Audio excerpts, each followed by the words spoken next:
Welcome back to Isdenia Putri Channel. Audio Jungle.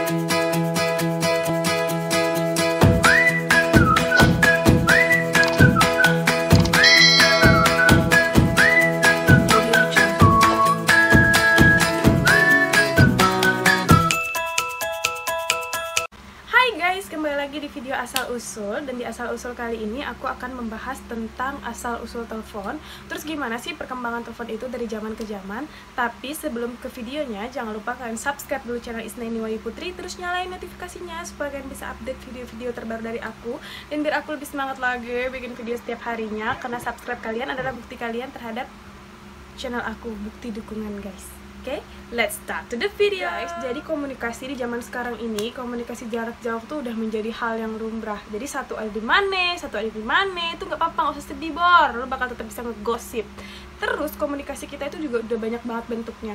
Kita bisa kirim teks, gambar, audio, bahkan audio visual.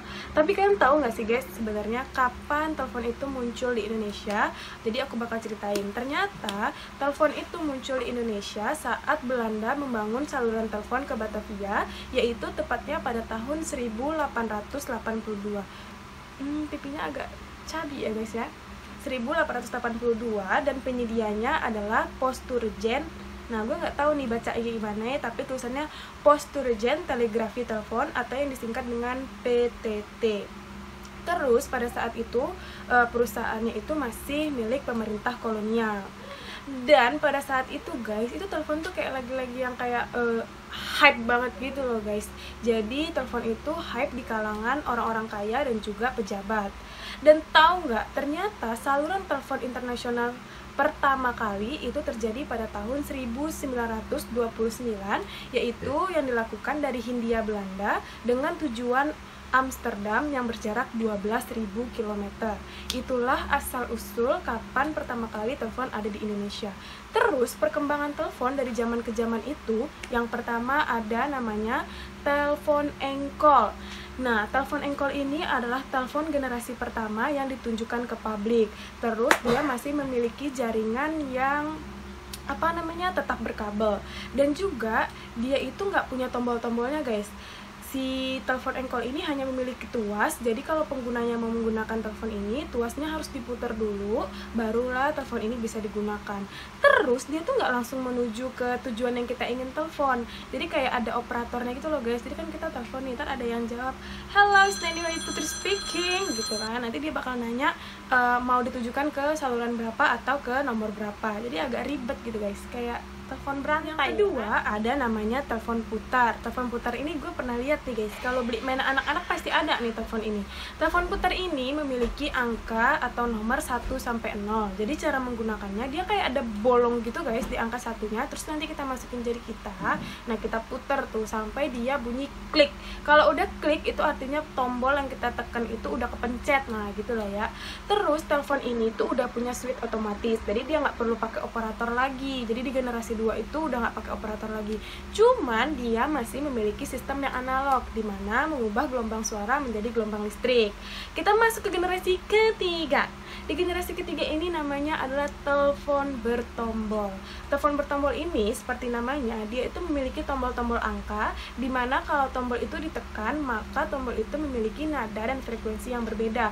Tujuannya untuk apa? Supaya kalau kita nelfon itu langsung sampai ke tujuan yang kita inginkan. Ini udah mulai keren nih guys di generasi ketiga. Jadi dia itu nggak perlu waktu lama untuk kita nelpon atau disambungkan ke orang yang kita ingin telepon. Terus saluran tadi atau nada frekuensi tadi disebut dengan DTMF atau dual tone multifrequency. Ingat, dual tone multifrequency. Masuklah kita ke generasi NMT. Nah, NMT ini Nordic Mobile Telephone. Jadi ini itu agak aneh ya guys ya bentuknya, gue nggak pernah lihat nih seumur umur. Tapi ternyata telepon ini itu sudah berkembang di Indonesia dari tahun 1986.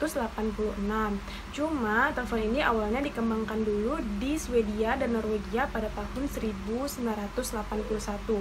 Masuklah nih kita ke generasi kelima. Di generasi kelima ini ada namanya telepon AMPS atau Advanced Mobile Phone System.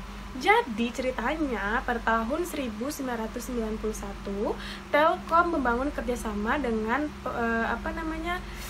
perusahaan swasta. Jadi dia kayak pengen ini loh guys, mengeluarkan telepon seluler dengan teknologi terbaru. Sebenarnya fitur yang diberikan AMPS ini hampir sama persis dengan NMT, hanya saja dia bentuknya lebih kecil, hanya 40 cm. Tapi kalau ini teleponnya kayaknya kalau dibandingin sama telepon sekarang beda ya kan? Beda banget. Ini kalau teleponnya buat nimpuk maling, amsyong kali malingnya. Masuk nih ke generasi ke-6. Nih generasi gua banget nih guys. Generasi gua. Ini namanya adalah ponsel JPS. Nih mak gue punya nih telepon kayak gini dulu nih, zaman-zaman gue SMP guys, ya, buat SMS cowok yang layarnya hitam putih. Nah, telepon ini itu ternyata dahulunya berkembang di Eropa dan Amerika pada tahun 1980, tapi bisa dinikmati bangsa pasar Indonesia pada tahun 90-an. Ya, anak 90-an komen dong di bawah, anak 90-an. Anjay. Jadi telepon ini itu udah semakin baik guys. Dia udah bisa, oh iya, dia udah ada fitur SMS. Tadi kita udah bisa SMS-an.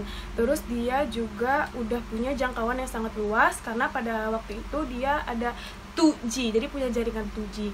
Terus handphone ini juga udah bisa dimasukin ke kantong, karena ya pas lah gitu ya, nggak terlalu besar dan nggak terlalu kecil juga. Jadi kita langsung ke generasi sekarang. Itu nggak bisa dibilang generasi terakhir, mana tahu nanti ada lagi kan telepon-telepon terbaru. Ini namanya smartphone. Ini anak-anak milenial yang pakai ya kan, minta nangis-nangis ke mamahnya minta handphone baru yang terbaru. 3 bulan kemudian ada lagi telepon terbaru. Nah, telepon ini namanya adalah smartphone. Jadi itu kita udah bisa melakukan banyak banget fitur di telepon ini. Udah banyak yang bisa kita nikmati, kayak kita bisa baca buku, nonton film, ngirim pesan, terus juga internetan ya. Jadi melanglang buana di internetan udah bisa. Ini tuh udah hebat banget lah nih zaman sekarang teleponnya.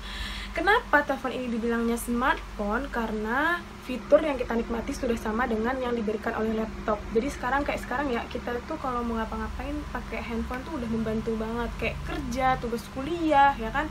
Ini tuh udah, ya Allah, kalau nggak ada HP, nggak ada internet, kayak gimana ya kan?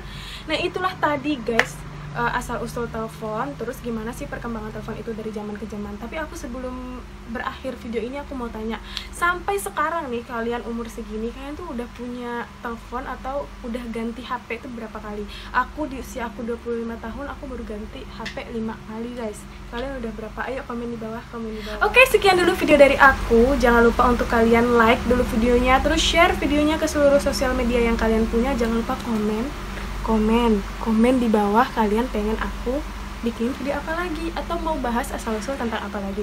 Oke, see you, dadah.